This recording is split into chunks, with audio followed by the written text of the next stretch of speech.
ముందుగా బ్రహ్మర్షి పితామహ పత్రిజీ గారికి నా ఆత్మ ప్రణామాలండి. ఇక్కడికి వచ్చిన మీ అందరికీ కూడా ఆత్మ ప్రణామాలు.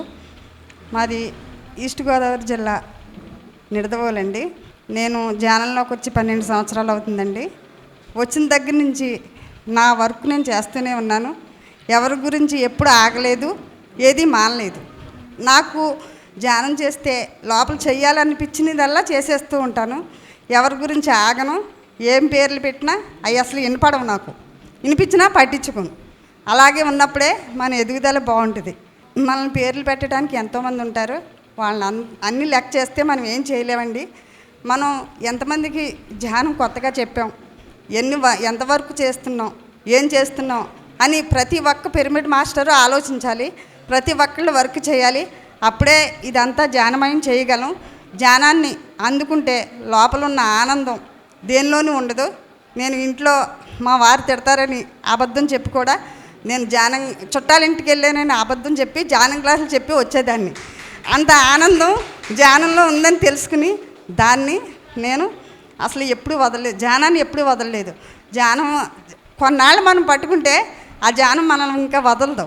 ఆ వదలకుండా మనల్ని వెంటాడుతూ తిప్పిస్తూ ఉంటుంది, తిరుగుతూ ఉంటాం. అలాగే నా జీవితంలో తెలుసుకున్నానండి. ధ్యానం అంటే ఏంటో తెలుసుకున్నాను. ధ్యానం వల్ల ఏం పొందగలమో అది పొందాము. దుఃఖం, భయం, బాధ లేకుండా ఆనందంగా ఉండాలంటే ధ్యానంలో మనం చేయవలసిన వర్క్ చేస్తూ ఉంటే చక్కగా ఆనందంగా ఉంటాం. చాలామంది మళ్ళీ మామూలు జీవితానికి వెళ్ళిపోతున్నారు, మళ్ళీ మాయలో పడిపోతున్నారు. అలా పడకుండా ఉండాలంటే మనం ఎప్పుడు ఏదోటి వర్క్ చేస్తూ ఉండాలి. ఎన్ని చేస్తున్నామని కాదు, ఇంకా ఎంత చెయ్యాలి, ఎంత చేస్తే మనం ఎదుగుదల బాగుంటుంది. మనం ఇంకా ఎన్ని చేయగలం, డబ్బులేంటి, వర్క్ ఏంటి, దేంట్లో అయినా సరే మన బాధ్యత మనం నిర్వర్తించాలి. ఎప్పుడు కూడా మన బాధ్యతను మర్చిపోకూడదు. దీనివల్ల ధ్యానం వల్ల ఎంతోమంది ఆరోగ్యాన్ని పొందారు. కానీ వెంటనే ఆరోగ్యం వచ్చాక మర్చిపోతున్నారు.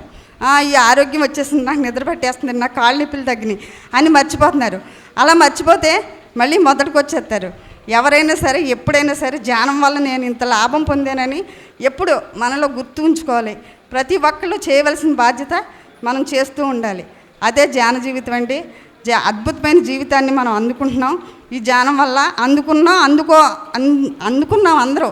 అందుకుని మళ్ళీ మర్చిపోకుండా చక్కగా దీనిలోనే జీవించాలి. ఇదే నా జీవితం అని ఇందాక సార్ చెప్పారు కదండి. ఇదే నా జీవితం, ఇదే నాకు ఆఖరి జన్మ కావాలన్న వాళ్ళు ఎవరు వదలకూడదు. చక్కగా శరీరం అలసేలాగా తిరగాలి. బాడీని మనం బాగా వాడాలి, వినియోగించుకోవాలి. బాడీని మనం బద్ధకంగా మంచం మీద పడుకోబెడితే అది ఇంకా బద్ధకంగా ఉంటుంది. దాన్ని మనం ఎప్పుడు వర్క్ చెప్తూ ఉండాలి. అలా చెప్తూ ఉంటే చక్కగా ఎన్నుళ్ళైనా తిరిగేస్తున్నాం. ఇప్పుడు ఎన్నుళ్ళు తిరుగుతున్నానంటే ఏ ఊరు కావాలంటే ఆ ఊరు తిరుగుతున్నాం. ఏ ఊరిలో ధ్యానం చెప్పాలంటే అక్కడ చెప్తున్నాం. ఎక్కడ సందాలు అడగాలంటే అక్కడ అడుగుతున్నాం. అది నా జీవితం అని నాకు ఆనందం అనిపించిందండి. అది చేస్తూ ఉన్నాను. మీరు కూడా అలా చేయాలని మా తాపత్రయం. మనం అందరం చేద్దామండి. ఓకేనండి. Thank you.